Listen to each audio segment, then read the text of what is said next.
সামনের দিকে তো আছে, কেমনি চলুন এই সংবাদ তো আর নেই। আমারও সন্তান আছে, আমার সন্তানের সামনে দিতাম, আমি বেঁচে থাকতাম। আমার ভাই বাংলাদেশের পতাকা ধারণ করে ওই লং মার্চে আমার ভাই শরীক হন। ছাত্র জনতার আন্দোলনে গুলিবিদ্ধ হয়ে মারা যান লক্ষ্মীপুরের মাজহারুল ইসলাম বাসুর ওরফে আলী আজগর। তখন তার স্ত্রী বিবি সালমা 8 মাসের অন্তঃসত্ত্বা। 22 সেপ্টেম্বর ছেলে সন্তান জন্ম দিয়েছেন তিনি। এখন নবজাতক সন্তানের ভবিষ্যৎ নিয়ে অন্ধকার দেখছেন সালমা। সামনের দিকে তো আছে, কেমনি চলুন এই সংবাদ তো আর নেই। ওটা আল্লাহ পাক জানে কি অবস্থা, কিরকম করে আল্লাহ চালায়। আমি কথা বলছি, দোকানে ছিল, বলছে যে আমি আন্দোলনে যাব। তাই আমি বলছি আর কিছু বলিনি, কই খাওয়া দাওয়া করছেন, আন্দোলন আমি নিশ্চিত যাব, যাই তারপরে খাওয়া দাওয়া করবো। কয় আমি আবার দুপুরে খাওয়া দাওয়া করি, তাই আমি আর কই পরে কল দিন, আমি তো আর কিছু জানি না। তারপরে ওই আন্দোলনে গেছে, তারপরে কল দেওয়ার পরে তারপরে শুনি যে হাসপাতাল মারা গেছে।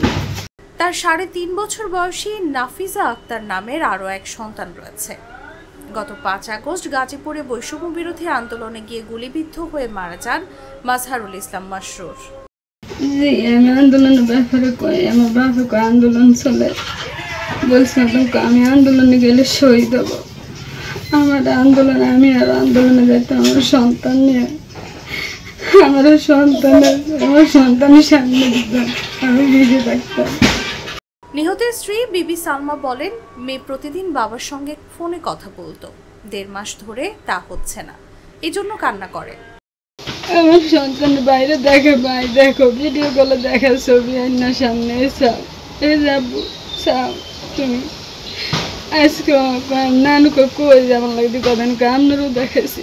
চারদিকে মেয়ের 2 চোখ শুধু বাবাকে খোঁজে। সামনের দিনগুলোতে আমার সামনে শুধু অন্ধকার। সন্তানদের ভবিষ্যৎ কি হবে?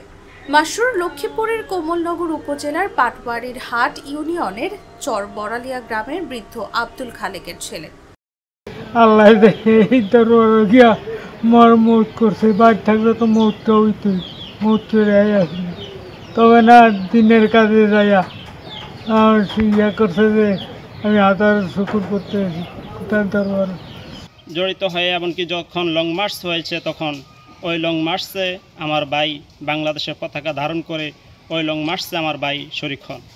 এমনকি কয়েক জায়গায় আমি যখনই কল দিতাম উনি বলতো যে আমি এখন ব্যবসাতে, বেশিরভাগ বলতে যে আমি এখন আন্দোলনে, কিন্তু অনেক সময় আমাকে বলতে না। তিনি ইসলামী আন্দোলনের পাটবাড়ির হাট ইউনিয়ন শাখার সাংগঠনিক সম্পাদক ছিলেন।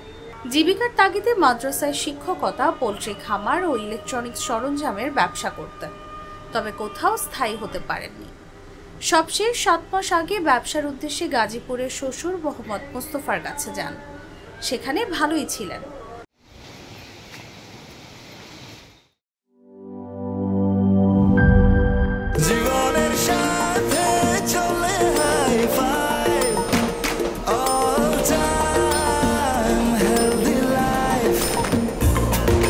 জার্নিতে স্বাস্থ্যকর all time family cake, all time healthy life.